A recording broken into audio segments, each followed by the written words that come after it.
परवेज़ साहब, क्या लग रहा है आपको? ये बड़ी अफसोसनाक सूरत हाल है कि इमरान खान साहब जेल में हैं और आपकी जमात दस्तपा है, तो इसको किस तरह से आप देखेंगे? बहुत शुक्रिया। जब मेरे ख़िलाफ़ इन हज़रत ने तवातर से 3-4 बयानात दिए मीडिया पे पब्लिकली, और मैंने जब आखिरी बयान का जवाब दिया, जिसके नतीजे में फिर इनके जो सपोर्टर्स हैं या जिनकी पुष्टपनाही इनको हासिल है, इनकी माँ पे फिर मुझे पार्टी से निकाला गया। ये इसकी पहली एक कामयाबी थी। और इसके बाद जो है चेयरमैन हो अली ज़फ़र साहब हो या कोसा साहब हो, फिर ये सब जो हैं इनके सामने एक के बाद दीगरे जो हैं अब उस रास्ता बनाने की कोशिश कर रहा है। लेकिन कल जब वो प्रेस कॉन्फ्रेंस कर रहे थे, एक कुर्सी पे बैरिस्टर गौहर साहब बैठे हैं जो कि खान से मिल के आ गए थे, और ये फरमा रहे थे कि मैं नज़्म व ज़ब्त के हवाले से कार्रवाई करूँगा उन लोगों के ख़िलाफ़ जो आज खान से मिल के गए थे, जिसमें बैरिस्टर साहब भी थे। अब वो शरीफ आदमी थे। आज मेरी 2 मिनट की मुलाकात हुई है। मैंने बैरिस्टर गौहर साहब को कहा कि किस तरह ये पब्लिकली आपको बिठा के फिर आपके हवाले से अली ज़फ़र साहब के हवाले से इस तरह बात कर सकता है? पार्टी डिसिप्लिन कहाँ पे गया? फिर इसको ये हक किसने दिया? क्योंकि पाकिस्तान तहरीक इंसाफ ने कभी ये फैसला किया ही नहीं है कि अगर बेने नहीं जाएंगी तो वकला भी मुलाकात नहीं करेंगे।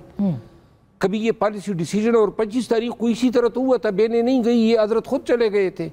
तो लिहाजा चूँकि ये नहीं जा सका था तो इनको दुख था कि फिर बैरिस्टर गौहर साहब क्यों गए। आज बैरिस्टर गौहर साहब ने जवाब सही दिया है, और अली ज़फ़र साहब, मेरा ख्याल ये है कि मामलात जो हैं वो अब शराफत से आगे बढ़ गए हैं। मतलब इससे और ज़्यादा लड़ाई बढ़ेगी आपके ख्याल में? लाज़िमन देखिए, राजा साहब का एक गुस्सा तो बजा है ना कि उनको मुकर्रर किया गया कोऑर्डिनेटर, वो नाम देते हैं, उनके नाम नहीं जाते। एक उनका ये भी गुस्सा है कि जो आप क्या समझते हैं नहीं, कि मैं आपको अगर आप हो उनकी जगह तो आप क्या? मैं रहा हूँ ना, ये फोकल पर्सन ही पहला मैं था।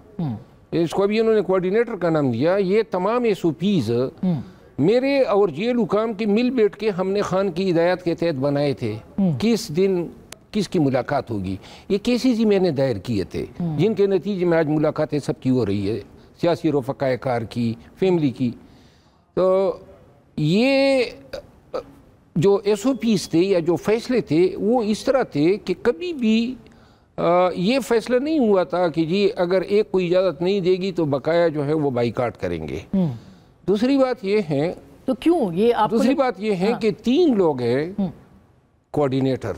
एक है बैरिस्टर गौहर साहब, एक ये हज़रत खुद है, और एक है इंतज़ार पंजोता साहब। इन तीनों के पास इख्तियार ये हैं अदालती फैसले के नतीजे में कि खान से मुशावरत करने के बाद 6 नाम ये टोटल देंगे जो सियासी रफ़क़ाए कार के होंगे और जो वकला के नाम होंगे। फैमिली जो हैं वो ऑलरेडी डिसाइडेड है कि ये बहनें हैं और बीबी साहिबा या बीबी साहिबा के जो बच्चे हैं वो उन पे नाम नहीं देने होते हैं, लेकिन सियासी रफ़क़ाए कार और वकला के देने होते हैं। तो लिहाजा ये बैरिस्टर गौहर साहब इन तीनों का है। अब बैरिस्टर गौहर साहब को खुद जाने के लिए इनकी इजाज़त दरकार होना मेरा ख्याल है। वो चेयरमैन पार्टी के हैं, लेकिन वो सेक्रेटरी जनरल साहब कह रहे हैं कि उनके पूछना नहीं, वो कोऑर्डिनेटर, वो खुद भी कोऑर्डिनेटर है ना।